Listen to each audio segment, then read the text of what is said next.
were considered to be one of the 7 wonders of the world. So next we have Pavilion Samara. Please come closer, guys.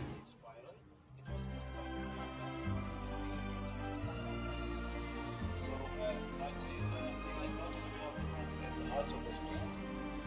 It gives us an idea of the depth of water in the Tigris and the Euphrates rivers in these areas of the map.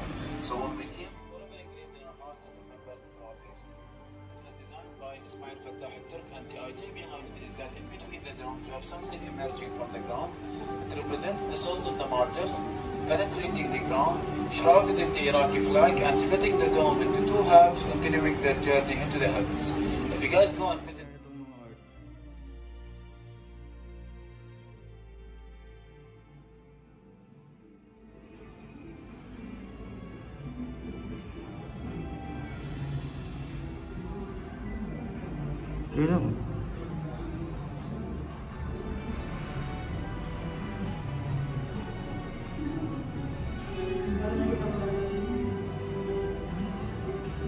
and its cities would sink beneath the sands of Iraq. But its ideas would prevail in literacy, law, math, astronomy, and the gift of civilization itself. Hindi sila interested.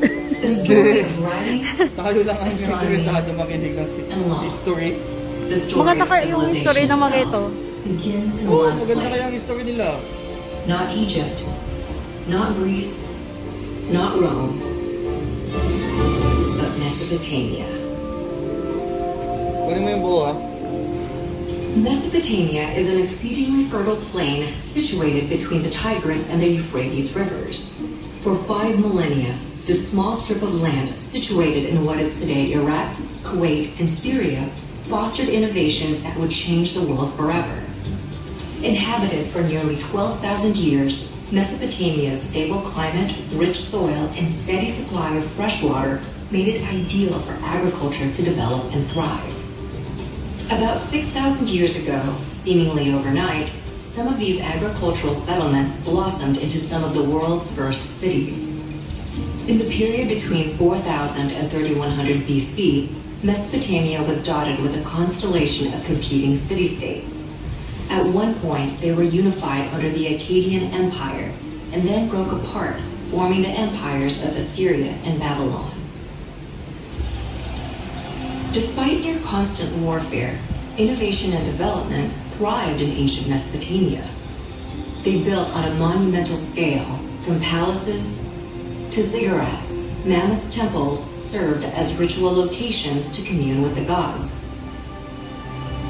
They also developed advanced mathematics, including a base 60 system that created a 60-second minute, a 60-minute hour, and a 360-degree circular angle.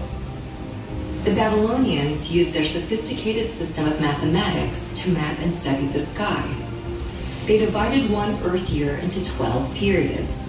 Each was named after the most prominent constellations in the heavens, a tradition later adopted by the Greeks to create the zodiac. They also divided the week into 7 days, naming each after their 7 gods, embodied by the 7 observable planets in the sky. But perhaps the most impactful innovation to come out of Mesopotamia is literacy. What began as simple pictures scrawled onto wet clay to keep track of goods and wealth developed into a sophisticated writing system by the year 3200 BC. This writing system would come to be called cuneiform in modern times and proved so flexible that, over the span of 3,000 years, it would be adapted for over a dozen different major languages and countless uses, including recording the law of the Babylonian king Hammurabi, which formed the basis of a standardized justice system. But Mesopotamia's success became its undoing. Babylon in particular proved too rich a state to resist outside envy. In 539 BC, the Persian king Cyrus conquered Babylon and sealed his control over the entirety of Mesopotamia. For centuries, this area became a territory of foreign empires. Eventually, Mesopotamia would fade, like its kings, into the mist of history, and its cities would sink beneath the sands of Iraq. But its ideas would prevail in literacy, law, math, astronomy, and the gift of civilization itself.